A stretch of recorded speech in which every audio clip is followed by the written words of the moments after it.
Good morning guys, कैसे हो आप सब लोग। Welcome to another video. आज अच्छा मौसम है और सोचा एक वीडियो बनाना है। मेरे करीबी रिलेटिव में कुछ ऐसी घटनाएं हुई है जिससे मुझे लगा कि आपको बताना पड़ेगा और शेयर करना अच्छा रहेगा। इसके लिए मैंने वीडियो बना रहा हूँ। सब अच्छा चल रहा था जीवन में, पता नहीं क्या हुआ कि कुछ लोगों ने ऐसे कदम उठाए जिससे जीवन को अंत की ओर ले गए।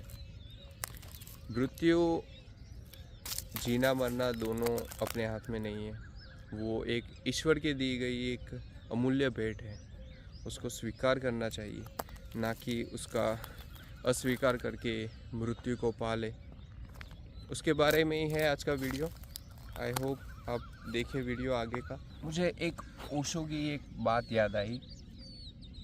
बहुत टाइम पहले मैंने वो पढ़ा था। वो ओशो ने सुसाइड अटेम्प्ट के लिए और जीवन का बहुमूल्य समझाने के लिए एक बात कही थी। वो कुछ ऐसी थी कि एक साम्राज्य था, बहुत बड़ा एक साम्राज्य था, और उसके अंदर एक लड़का था। उसको जीवन से वो ऊब चुका था। उसको जीवन का मतलब नहीं पता लग रहा था। उसको लग रहा था कि सब कुछ मतलब सब कुछ चला गया है, जीवन अभी कुछ बचा नहीं है, जीने का कुछ है नहीं। तो वो जा रहा था, मरने जा रहा था। वो नदी किनारे खड़ा था और नदी को देख रहा था। तभी एक महात्मा वहाँ से गुजरे। उन्होंने उनसे पूछा कि तुम क्या कर रहे हो।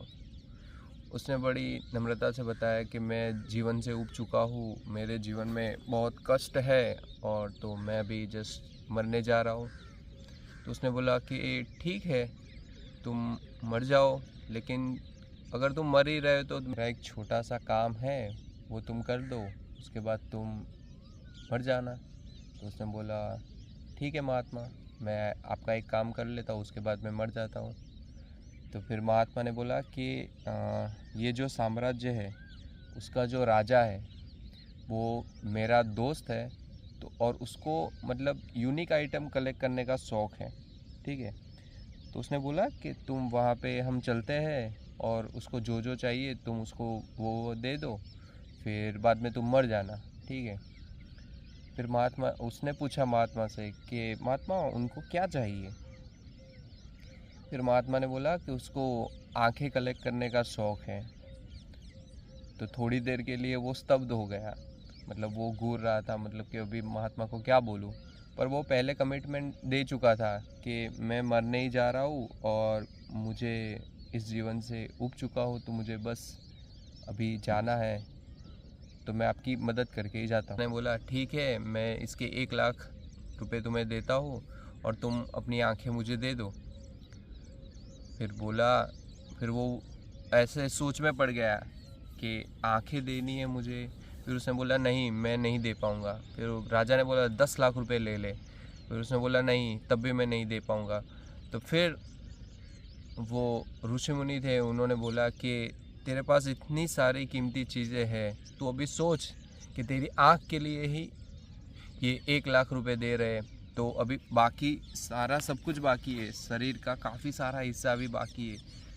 तो तू कैसे सोच सकता है कि तेरे पास कुछ नहीं बचा है।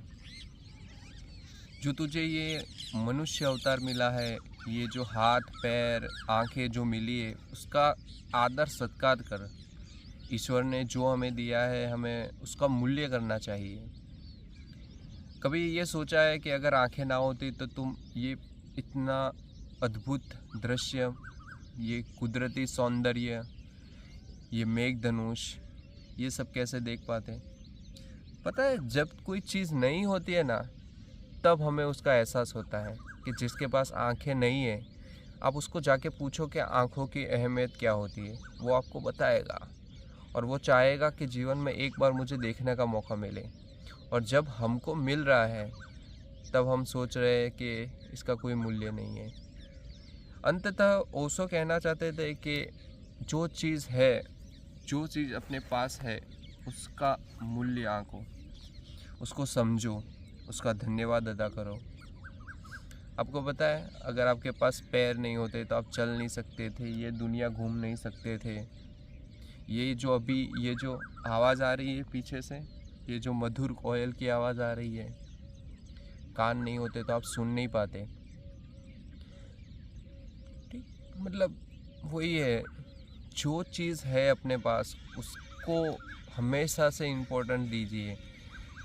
ओशो हमेशा कहते हैं कि जो चीज़ अपने पास है उसको समझो, उसको जानो, उसको पहचानो, और ईश्वर ने जो दिया है उसका सत्कार करना चाहिए, ना कि ऐसे कदम उठा ले जिससे जीवन ख़त्म हो जाए। ओशो एक और चीज़ कहते हैं कि जीवन और मृत्यु दोनों हमारे हाथ में नहीं है, ठीक है,